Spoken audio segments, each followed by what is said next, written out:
Hey guys, and welcome back to Stalara Craft. Today we are making these agate Christmas ornaments. I love this project because not only does everyone love a homemade holiday gift, but also you can customize them to the favorite colors of the friends or family member you're giving them to. So to get started, we're going to need a couple of different shades of clay. I decided to do mine in purple, obviously.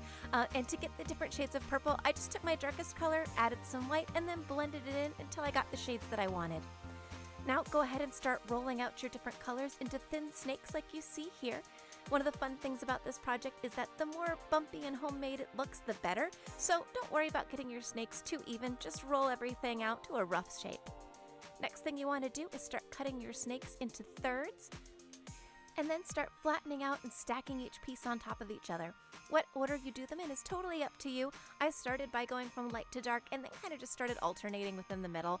You'll see later that it kind of creates a cool marble effect to be a little more random. Alright, once everything is stacked on top of each other, you're going to roll it into its own snake and then grab one end and push forward and the other end and pull back, and this is going to twist everything together to get an even better marble. Once you're happy with your twist, go ahead and cut this snake into thirds as well, or if you want bigger or larger, you can use the entire snake or smaller pieces. That's up to you. So, then take one of your snakes and start pushing it down. Try and go pretty much straight down, but if you need to curl it a little bit, that's okay. And then push down with your thumb to make a round-ish shape. Again, we're going for a natural agate feeling, and so if it were completely round, that would be a little weird. So feel free, make it funky, let it be a little odd.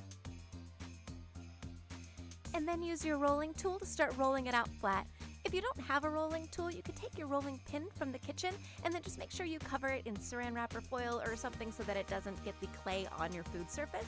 But roll it out flat. Remember, roll from a couple of different angles because we're not looking for a nice, clean, natural circle here. And then as you see, I checked my progress and I wasn't really quite happy with how marbled it looked. So I went ahead and I folded it up and created a snake again and then redid the twist.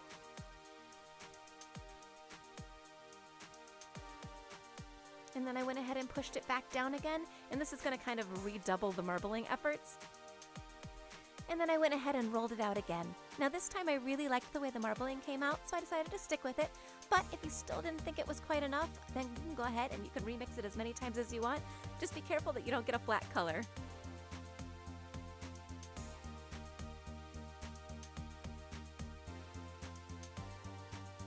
Alright, one more time from the top. Cut your snake into the size that you'd like. Press it down from the top.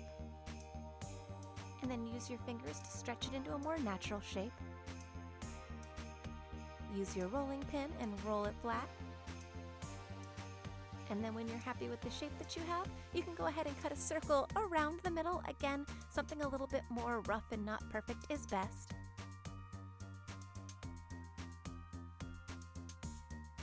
And then we're going to take a crumpled up piece of tin foil and rough up the edges around the center and outline of the ornament.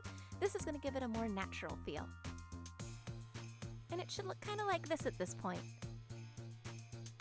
And now we're ready to bake. So take your ornaments and put them on a tin foil lined cookie sheet and use a toothpick to poke a hole near where you think the top of your ornament will be. And then you're going to want to check your directions, but mine baked for about 10 minutes at 225 degrees. Once your ornaments have completely cooled, you're going to want to take some Sculpey glaze and then just use your finger to apply it all around the ornament. I like using my finger better than a paintbrush because a paintbrush tends to leave streak marks, and using your finger creates a little bit more of a smooth glaze. And then we're ready to decorate. So for this, I just used some silver nail polish because it's what I had available, but I did the inside first and then sprinkled some clear glitter on the inside, and this is going to look like the crystals that are on the inside of an agate geode. Now for a nice classy outline, I took that same silver nail polish and just went around those rough edges that we created. And then for the finishing touch, I took some silver thread, put it through the hole and tied a knot, and now my agate ornament is ready to hang. And guys, these came out really pretty, so I really hope that you give them a try and maybe do some DIY gifting this holiday season. Anyway, thank you so much for watching. Remember, share this video on Facebook and Twitter, and if you'd like, go ahead and subscribe for more videos every week. I will see you guys later, and until then, goodbye!